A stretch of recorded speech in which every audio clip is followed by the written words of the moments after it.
জাতি দুই জাতি আমি আল্লাহ আমার গোলামের জন্য বানিয়েছি। আমি আল্লাহ পৃথিবীতে সৃষ্টি করেছি, বান্দা আমার গোলামি করবে, আমাকে ডাকবে, আমাকে স্মরণ করবে। ওয়ামান আ'রাদা আন যিকরি ফাইন্না লাহু মাঈশাতান দানকা ওয়া নাহশুরুহু ইয়াওমাল কিয়ামা। বান্দা যদি আমি আল্লাহকে বলে যায়, বান্দা যদি 5 ওয়াক্ত নামাজ যদি ছেড়ে দেয়, বান্দা যদি রমজান শরীফের রোজা ছেড়ে দেয়, বান্দা যদি মা বাবার খেদমত যদি বান্দা ছেড়ে দেয়, বান্দা যদি আল্লাহর জিকির বলে যায়, আমি আল্লাহ আমার এই বান্দার জন্য দুনিয়ায় আখিরাতে কষ্টময় জীবন নির্ধারিত রেখেছি। জোরে জোরে কন্যা নাউজুবিল্লাহ। আল্লাহ কয় বান্দারে, বান্দা তুমি যদি আমাকে বলে যাও, আমি আল্লাহ তোমাকে বলে যাব। এই কথাটি কার? এই জন্য আল্লাহকে স্মরণ করা দরকার আছে কিনা নাই? মান যাকারাল্লাহ ফি সাওয়াদিল লাইলি নামারাল্লাহু কলবাহু কবরা। রাতের আঁধারে ঈমানদারেরা যারা এই জিকিরের মাজলিসে বসিয়া মাওলার নফি আসবাতের জিকির করলো, ঈমানের সাক্ষী দেয়, তাওহীদ ও রিসালাতের কথা শুনে আল্লাহর প্রশংসা করে, আমার নবী ডাক দিয়ে কই, ইমানদার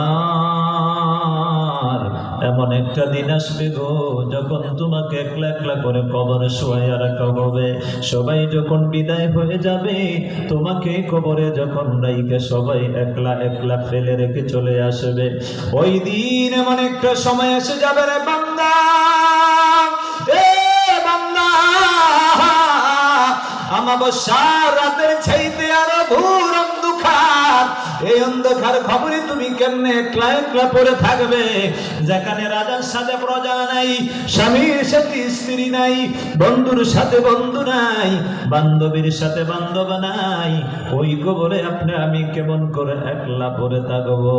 ও আল্লাহ, দুনিয়াতে অন্ধকার পছন্দ করি নাই, অন্ধকার আমি ভালোবাসি নাই আল্লাহ। আলো ছাড়া একটা মিনিটও থাকতে পারি নাই।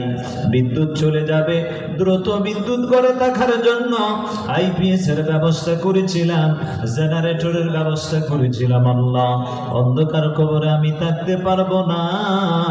আমার নবী রাহমাতুল লিল আলামিন দয়াল নবী ডাক দিয়ে কয়, ওরে ঈমানদার, রাতের আঁধারে যদি আল্লাহর জিকির করো, অন্ধকার কবর আর অন্ধকার থাকে না। অন্ধকার কবরে আল্লাহ একটা বাতি কুদরতি আলোর ব্যবস্থা করে দেয়। কোন সুবহানাল্লাহ। একটু মহব্বতে জিকির করি, আল্লাহ আল্লাহ আল্লাহ আল্লাহ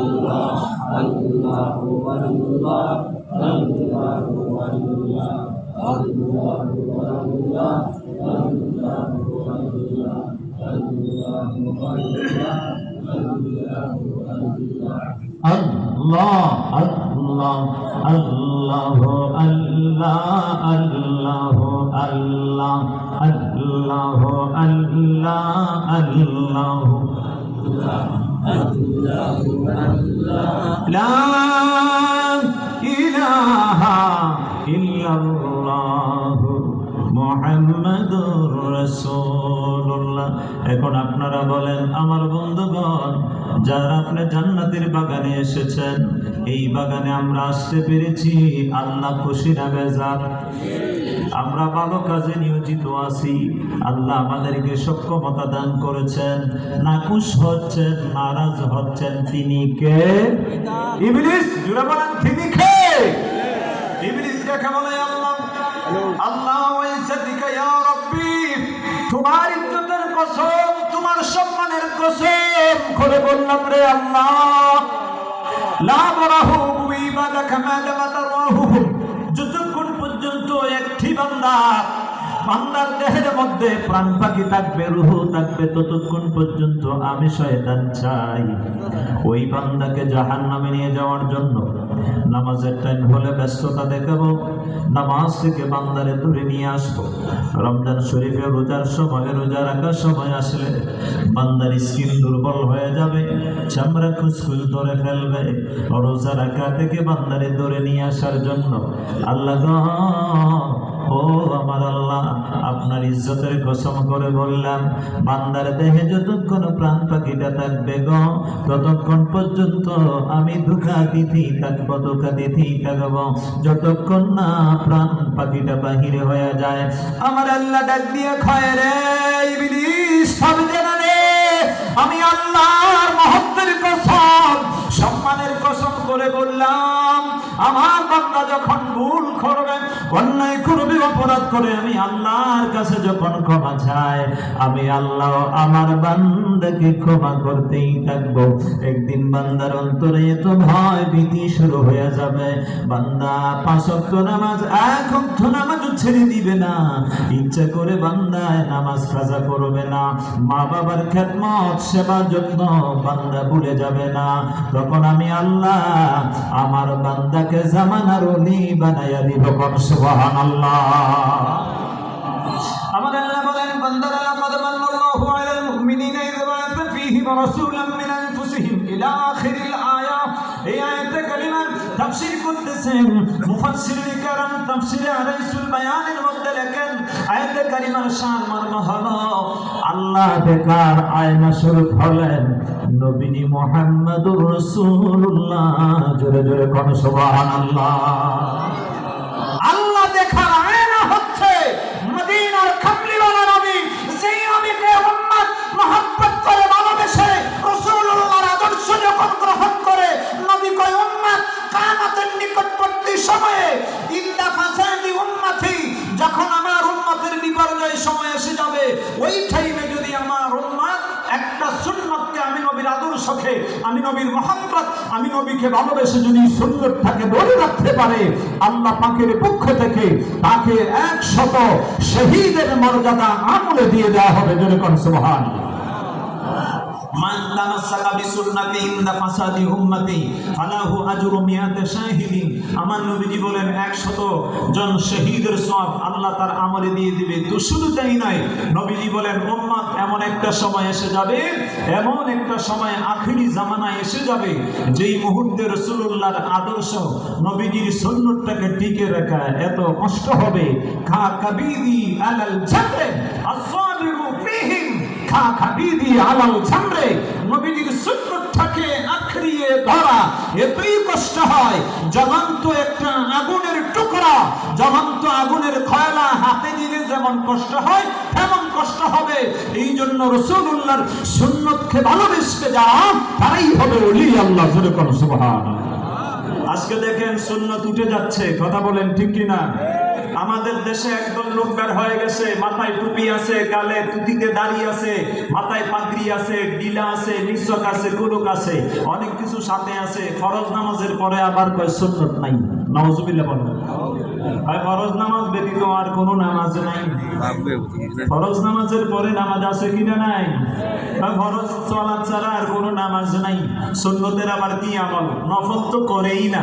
সবে বরাত আসলে তো দরওয়াজায় তালা দেয়। নাউজুবিল্লাহ বলেন। আরে যেই রাত্রে ইলা সামাই দুনিয়া, আল্লাহ দুনিয়ার আকাশে অবতরণ করেন, সূর্যটা যখন অস্ত চলে যায়, এমন একটি রাত, সেই রাত্রে বলেন সবে বরাত বলতে কিছুই না, নফল বলতে কিছুই নাই।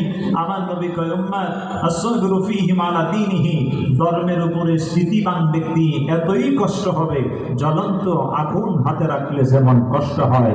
কাজী আমার বন্ধুগণ, যারা বলবে সুন্নত কিছুই নেই, নফল বলতে কিছুই নাই, আল্লাহ নবী বলে, সাবধান সাবধান সাবধান হয়ে যাও।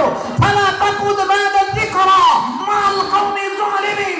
আল্লাহর কোরআন, নবীর হাদিসের নসিহত শোনার পরে ওই শয়তানদের কাছে তোমরা কখনো বসবে না, কারণ তাদেরকে দিয়ে আল্লাহর কোনো প্রয়োজন নাই। কথা বলেন ঠিক না?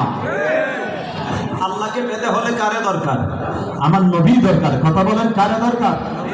নবীজি দরকার আছে আমাদের পক্ষে। আমার নবীকে ভালোবাসতে চাই কি চাই না? আল্লাহ বলে, কুল ইন কুনতুম তুহিব্বুনাল্লাহ ফাত্তাবিউনি ইউহিব্বুকুমুল্লাহ। কোরআনে পাকে আছে কি না? নাই। আল্লাহ কো, বান্দারে, বন্ধুকে আমি বলে দিলাম, আমার বন্ধুর অনুসরণ করলে আমি আল্লাহর অনুসরণ আদায় হয়। আমার বন্ধুকে ভালোবাসলে আমি আল্লাহর ভালোবাসা আদায় হয়। আমার বন্ধুর ইত্তেবা করলে আমি আল্লাহর ইত্তেবা অনুগত্য আদায় হয়। নবী হচ্ছে আল্লাহ দেখার আয়না। আমার নবী কয় উম্মত, যিনি আমাকে স্বপ্নে একবার দেখবে সে আমার আল্লাহকে দেখবে। জোরে কোন সুবহানাল্লাহ। নবীকে বাদ দিয়ে আল্লাহ চান। সেই মক্কা নগরীর ভিতরে কাফেররা বলতো ক্বালু মা আনতুম ইল্লা বাশারুন, ক্বালু মা আনতুম ইল্লা বাশারুন মিসলুনা। কাফেররা বলতো মুহাম্মদ, তুমি তো আমাদের মতো বিয়ে শাদী করছো, ঘর সংসার করছো, সুতরাং তুমি তো আমাদের মতোই মানুষ। জোরে কোন নাউজুবিল্লাহ। বন্ধুরা আমার, গভীর মনোযোগ। আল্লাহর হাবিব নূরের নবী, তিনি কেমন নবী? মুহাম্মদ রাসূলুল্লাহ সাল্লাল্লাহু আলাইহি ওয়াসাল্লামকে বাদ দিয়ে আল্লাহকে পাওয়া সম্ভব হবে না। আল্লাহকে পাওয়া সম্ভব হবে না। যদি তুমি আল্লাহকে পেতে চাও, নূর নবী মুহাম্মদুর রাসূলুল্লাহকে তুমি তালাশ করো, আল্লাহ দেখার আয়না হয়ে যাবে। এই জন্য আমার নবী বলে দিচ্ছেন, এর ইমানদারেরা, যদি আল্লাহকে শুধু পেতে চাও, আমি নবীকে বাদ দিয়ে আল্লাহকে তালাশ করলে তুমি জলে আংরা হয়ে যাবে। কারণ গোটা কুল কায়নাত যখন আমার আল্লাহ সৃষ্টি করেছেন, আমার আল্লাহ রাব্বুল আলামিন মুহাম্মদুর রাসূলুল্লাহ নূর মোবারক সৃষ্টি করলেন। ওই নূর মোবারক দিয়ে আমার আল্লাহ আসমান জমিন লৌহ কলম কুল কায়নাত আল্লাহ বানাইলেন। আমার আল্লাহর নবী একদিন হযরত আবু মুসা আশআরী আমার নবীর সাহাবী দাঁড়িয়ে গেলেন, আল্লাহর হাবিবের হাদিস খানা বর্ণনা করলেন। আমার নবীর হাদিস খানা বর্ণনা করেন আবু মুসা আশআরী রাদিয়াল্লাহু তাআলা আনহু থেকে আল্লাহর হাবিব রাহমাতুল লিল আলামিন আমার নবী দাঁড়িয়ে গেলেন 5টা বিষয় নিয়ে। সাহাবীরা রে, 5টা বিষয় নিয়ে তোমাদের সামনে দাঁড়িয়ে গেলাম। 5টা বিষয় কি? নাম্বার 1, আমি আল্লাহর নবী তোমাদেরকে জানিয়ে দিলাম, আমার আল্লাহ নিদ্রা যায় না, আমার আল্লাহ ঘুমায় না। ঘুম আমার আল্লাহর জন্য শোভনীয় নয়। আল্লাহ পাক বান্দার রিজিকের দাড়ি পাল্লাটাকে উঁচু করে আবার নিচু করে। এই জন্য দেখবেন ভাইয়েরা, কখনো কখনো ব্যবসায় বরকত আছে, লাভ আছে, মুনাফা হয়, অনেক ব্যবসা হয়। আবার কখনো কখনো ব্যবসায় লাভ নাই, মুনাফা নাই, কম লস হয়। এই জন্য আমার নবী কয়, খায়রিহি ওয়া শাররিহি মিনাল্লাহি তাআলা। তোমার তকদিরে ভালো মন্দ আল্লাহ থেকে আসে রে বান্দা। এ বান্দা, ধৈর্য ধরো, সবর করো। ইন্নাল্লাহা মা'আস সাবিরিন। আল্লাহ সবরকারী বান্দার সাথে আছে রে বান্দা। আল্লাহ বান্দার রিজিকের পাল্লা কখনো আবার বৃদ্ধি করে দেয়, আবারও কখন পাতলা করে দেয়। রিজিক আস্তে আস্তে করে কখনো আল্লাহ সংক্ষিপ্ত করে দেয়, আবার কখনো বৃদ্ধি করে দেয়। আমার নবী কইরে ইমানদারেরা, রাতের আমল দিনের আমলের পূর্বে আল্লাহর কাছে পৌঁছে যায়, আর দিনের আমল রাতের আমলের পূর্বে আল্লাহর কাছে পৌঁছে যায়। আর আমার আল্লাহকে দেখতে চাও, এ বান্দা, নবীকে বাদ দিয়ে আল্লাহকে দেখার ইচ্ছে করো না। আমার আল্লাহর পর্দা হলো নূরের পর্দা। যেরকম সুবহানাল্লাহ। আমার আল্লাহ নূর, আমার আল্লাহ নূর। আল্লাহু নূরুস সামাওয়াতি ওয়াল আরদ। আল্লাহ কয়, আমি আসমানের নূর, আমি জমিনের নূর। আল্লাহু আকবার বলেন।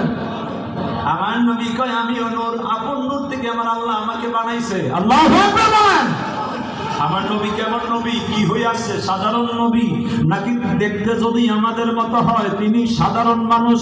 এই কথা বললে বান্দার ইমান থাকবে নিও। নবীকে সাধারণ মানুষ দাবি করলে ইমান থাকবে নি। আমার নবী কেমন নবী? আমার নবী নূরের নবী। নূরের সেই পাওয়ারটা কতটুকু ছিল, আল্লাহ কতটুকু দিয়েছেন, বোঝা দরকার আছে কিনা না? হাজিরিন, গভীর মনোযোগ। আমার আল্লাহর নবী বলে, উম্মত, আমার আল্লাহর পর্দা হলো নূর।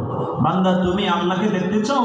মুসা আলাইহিস সালাম জঙ্গলে চলে গেলেন, আল্লাহর কাছে ফরিয়াদ করে, রব্বি আরনি, আল্লাহ আমাকে দেখা দেন। আল্লাহ কল্যাণ তারানি, দেখতে পাবি না, সম্ভব হবে না। কয়, আল্লাহ দেখা না দিলে হবে না। অনেক লম্বা কথা। শেষ পর্যন্ত আল্লাহ যখন নূরের 70,000 নূরের পর্দা সরাইয়া ঝলক মারছে, সাথে সাথে হযরত মুসা আলাইহিস সালাম তিনি অজ্ঞান হয়ে গেল, বেহুশ হয়ে পড়ে গেছে। মুসা আলাইহিস সালামের সঙ্গী সাথী সবাই আল্লাহ পাকের জালালিয়াতের গুণে নূরে তাজাল্লিতে জ্বলে আংরা হয়ে গেল, সবাই মরে গেল। মুসা আলাইহিস সালাম যেই কুহেতুর পাহাড়ে মাটিতে ছিলেন, মাটিও জ্বলে আংরা হয়ে গেছে। যেরকম সুবহানাল্লাহ। আমার নবী কয় উম্মত, এই আয়াতে কারিমার তাফসীর মুফাসসিরিনে কেরাম তাফসীর করতেছেন যে আল্লাহর নবী তিনি হচ্ছে আল্লাহ দেখার আয়না। আল্লাহ পাকের পক্ষ থেকে আল্লাহ পাকের জালালিয়াত এবং জামালিয়াতের যেই তাজাল্লি নবীগণদের মধ্যে, সিদ্দিকগণদের মধ্যে, ওলিদের কাছে আমার নবী আল্লাহ থেকে সেই তাজাল্লির মাধ্যম হয়ে যান। জোরে কোন সুবহানাল্লাহ। সরাসরি আল্লাহকে দেখা সম্ভব হবে না। বলতে পারেন হুজুর কেন? অ্যাক্সিডেন্ট, দুর্ঘটনা। কারণ মুসা আলাইহিস সালামের সঙ্গীরা আল্লাহ নূরের তাজাল্লিতে জলে আমরা হয়ে গেছে। এক্সাম্পল, একটা উদাহরণ মিসাল আমি আপনাদেরকে দিচ্ছি। আপনাদের বাড়ির আঙ্গিনায় আশেপাশে দেখবেন আপনার বিদ্যুতের বড় বড় খুঁটি আছে, সেখানে 33,000 ভোল্টের বিদ্যুৎ লাইনের বিদ্যুৎ যাচ্ছে। কথা কোন ঠিক কিনা? সেখান থেকে আপনার ঘরে নিয়ে আসছেন, সরাসরি তো নিয়ে আসেন নাই, ওখানে বিভিন্ন জায়গায় একটা ট্রান্সমিটারের ব্যবস্থা করা হয়। কথা বলেন ঠিক কিনা? যেই ট্রান্সমিটার 33,000 ভোল্টের বিদ্যুৎটাকে যতটুকু আপনার ঘরে গ্রহণযোগ্যতা হবে, যতটুকু আপনার প্রয়োজন, 200 থেকে 220 ভোল্টের বিদ্যুৎ আপনার ঘরে সাপ্লাই দিচ্ছে, সরবরাহ করছে, যেখানে আপনার অ্যাক্সিডেন্ট, দুর্ঘটনার থেকে আল্লাহ আপনাকে হেফাজত করে। আর আপনি যদি ট্রান্সমিটার ব্যতীত সেখান থেকে ডাইরেক্ট 33,000 ভোল্টের বিদ্যুৎ লাইনটাকে আপনার ঘরে সংযোগ দিয়ে আপনি এসি অথবা আপনি বলেন ফ্রিজ বলেন, আপনার ঘরে যদি বাতিগুলো চালু করতে চান, সেখানে সুইচে হাত দিবেন, সাথে সাথে অ্যাক্সিডেন্ট ঘটে যাওয়ার সম্ভব আছে। কথা বলেন ঠিক কিনা? আজিব। এই জন্য আমার নবী কয় উম্মত, আমি হচ্ছে আল্লাহ দেখার আয়না। আল্লাহকে পাওয়ার নবী হচ্ছে মাধ্যম, কারণ নবীজির মাধ্যমে আল্লাহ পাওয়া যায়। নবীজির সাথে সম্পর্ক হচ্ছে ওলি আল্লাহদের, যেখানে আল্লাহর ওলি হযরত হায়দার শাহ রাহমাতুল্লাহি আলাইহি, আল্লাহর ওলিদের সম্পর্ক আমার নবীদের সঙ্গে ছিল। কথা বলেন ঠিক কিনা? আল্লাহর ওলিদের মধ্যে সুন্নতের আমল ছিল, আল্লাহর ওলিদের মধ্যে নফলের আমল ছিল। সারা রাত ভর নফল ইবাদত করতেন। সোনাইকান্দা দরবারের আল্লাহর ওলি হাফেজ আলহাজ হযরতে শায়খ শাহ সুফি শায়খ আব্দুর রহমান হানফি রহমাতুল্লাহ, নাম শুনছেন তো? কত বড় দরওয়াজার ওলি আল্লাহ ছিলেন। রাতের পর রাত এশার নামাজের ওযু দিয়ে ফজরের নামাজ পড়তেন। সুবহানাল্লাহ। আল্লাহর ওলিরা যদি ঘুমে যায়, নিদ্রায় যায়, আপনি আমি যেভাবে ঘুমিয়ে যাই, এইভাবে যদি ঘুমাইয়া যায়, তখন তো ওযু চলে যাবে। আল্লাহর ওলি নামাজের মুসাল্লা দাঁড়াইয়া থাকে, বিরাট মরুভূমি